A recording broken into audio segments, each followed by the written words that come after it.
నమస్తే welcome to Padmini Ramya YouTube channel. ఈ video అయితే 14th జనవరి 2025 నా వీడియో అంటే సంక్రాంతి రోజు వీడియో। మా సిస్టర్ అయితే తెల్లవారుజామునే 5 కల్లా లేచి ఇంటి ముందు ముగ్గు అయితే వేస్తుంది। రాత్రి వేయడానికి అయితే కుదరలేదు, అందుకని తెల్లవారుజామునే కదా ఒక పక్కన పొయ్యి వెలిగించి చలి కాచుకుంటుంది, మధ్య మధ్యలో ఏమో రోడ్ అంతా క్లీన్ చేసుకొని ముగ్గు పెట్టుకుంటుంది। భోగి రోజు అయితే నేను గోరింటాకు పెట్టుకున్నాను। ఎందుకు ఇలా చెప్తున్నానంటే నాకు నేనుగా గోరింటాకు పెట్టుకున్నాను। ఎప్పుడు మా అమ్మగారే పెడతారు నా చేతులకి, 2 చేతులకి కూడాని। ఇప్పుడు 2 చేతులకి నేనే పెట్టుకున్నాను, ఒక చెయ్యి అయ్యాక ఒక చెయ్యికి। మేమైతే భోగి మంటల్లోనే వాటర్ పెట్టుకొని స్నానాలు అయితే చేసేసాము అందరము। ముందుగా ఇంట్లో పూజ అయితే చేసేసుకున్నాము, తర్వాత పెద్దవాళ్ళకి పెట్టాల్సిన వంటలు ఉంటాయి కదా అవి అయితే చేయడం స్టార్ట్ చేసాము। సంక్రాంతి రోజే మా వీధిలో ఉండే అంకుల్ వాళ్ళ పాపదైతే బర్త్డే, ముందు రోజు నైటే వచ్చి పిలిచారు। మార్నింగ్ 9:22కి పుట్టిందంట, ఆ టైం కల్లా రమ్మని చెప్పారు, వెళ్ళాలి కదా అందుకనే వెళ్ళాము ఆ టైంకి। ఇంకా వెళ్ళి వచ్చాకైతే మేమైతే మళ్ళీ పనులు స్టార్ట్ చేసాము। మేము బర్త్డే పార్టీకి వెళ్ళి వచ్చేలోపు అయితే మా అమ్మగారు ఏం చేశారంటే పొంగడాలకి నానబెట్టిన బియ్యాన్ని పిండిగా చేసేసారు।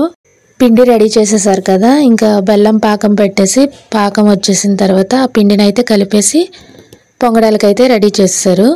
అప్పటికే పరవన్నం, పెసరపప్పుతో చేసిన ముద్దపప్పు అన్నీ రెడీ చేసేసి పెట్టేశారు। తర్వాత కలగూరకు కూడా కలిపేశారు। ముగ్గు అయితే చాలా బాగా వచ్చింది, అంతా తనే చేసుకుంది। రోడ్డు కడగడం కానీ ముగ్గు పెట్టడం కానీ, ఇంకా తడి ఆరిన తర్వాత రంగులు అయితే వేసింది। రంగులు వేసేసరికి మార్నింగ్ అయిపోయింది, చాలా లేట్ అయింది, రోడ్డు ఆరలేదు, కష్టమంతా తనదే। వాకలైతే చాలా బాగుంది। మా అమ్మగారికి చిన్న చిన్నగా హెల్ప్ చేయడము, ఇలా ముగ్గు అయిన తర్వాత వీడియోలు తీసుకోవడం ఇదే నా పని। ఎప్పుడు అయితే సంక్రాంతి రోజున పని అంతా మా అమ్మగారే చేసుకుంటారు। మేమిద్దరం ఏం చేస్తామంటే ముగ్గుల పోటీకి వెళ్ళిపోయి మార్నింగ్ నుండి ఆఫ్టర్నూన్ వరకు అక్కడే ఉండి ముగ్గు వేసుకొని వచ్చేవాళ్ళము। ఇప్పుడైతే ఇంకా ముగ్గుల పోటీకి కూడా వెళ్ళలేదు, మేము ఇంట్లోనే హెల్ప్ చేసాము అమ్మగారికి। పొంగడాలకి పిండి కలిపి ఉంచాం కదా, ఇప్పుడు దాంట్లో వాటర్ పోసి పొంగడాలు వేసేలాగా చేసుకున్నాము। తర్వాత ఇంకా మరిగిన ఆయిల్లో అయితే పొంగడాలు వేసుకొని తీసేసుకున్నాము। సంక్రాంతి రోజైతే మంగళవారం వచ్చింది, నేను ప్రతి మంగళవారం ఆంజనేయ స్వామి గుడికి అయితే వెళ్తాను। ఇంకా ఆ రోజు కూడా తొందరగా అంకాలమ్మ తల్లికి ఆంజనేయ స్వామి గుడికి కూడా వెళ్ళి వచ్చేసాను। వెళ్ళి వచ్చేసరికి మా నాన్నగారు అయితే పొలం వైపు వెళ్ళి తంగేడి పూలు అయితే తెచ్చారు। ఈరోజు కంపల్సరీగా తంగేడి పూలు అయితే పెడతారు పెద్దల దగ్గర। తర్వాత మా నాన్నగారు మావయ్య కలిపి గోదావరికి వెళ్ళి గోదావరి వాటర్ అయితే తెచ్చారు। ఇత్తడి చెంబులు ఉంటాయి కదా, ఆ చెంబులతో తెచ్చారు గోదావరి నీళ్ళు అయితే। దాంట్లో నిండుగా నీళ్లు పోసి పైన వంట చేసుకునే ఆయిల్ అయితే వేస్తారు, కొంచెం దీపం వెలగడానికి। దాంట్లోకి క్లాత్ ఒత్తి అయితే తయారు చేసుకుని వేస్తారు। ఒక పక్కన పెద్దవాళ్ళు చనిపోయిన వాళ్ళు ఉంటారు కదా, వాళ్ళ ఫొటోస్ అయితే పెడతాము। ఫొటోస్ ఉంటే పెడతాము, లేకపోతే మనసులో తలుచుకుంటాము।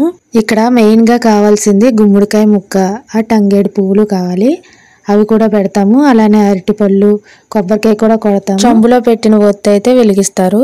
అక్కడే 3 ఆకులు వేసి అందులో వండిన ఐటమ్స్ అన్ని పెడతారు। పరమన్నం, పొంగడాలు, అన్నం, పప్పు, కలగూర, చారు, నెయ్యి, పెరుగు ఇవన్నీ వేసి పెడతారు।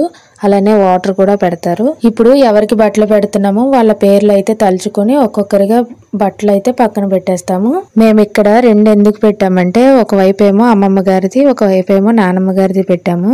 అమ్మమ్మ గారిదేమో మావయ్య పెడతారు, నానమ్మ గారిదేమో నాన్నగారు పెడతారు।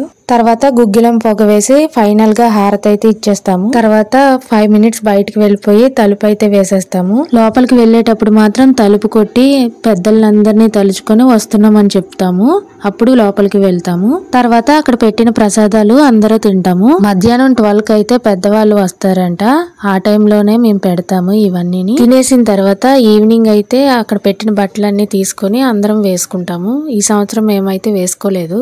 ఆఫ్టర్నూన్ డీజే పెట్టారు, అలానే గెటప్స్ వేసి డాన్సులు కూడా వేశారు। మా సంక్రాంతి ఇలా జరుపుకున్నాం, బాయ్।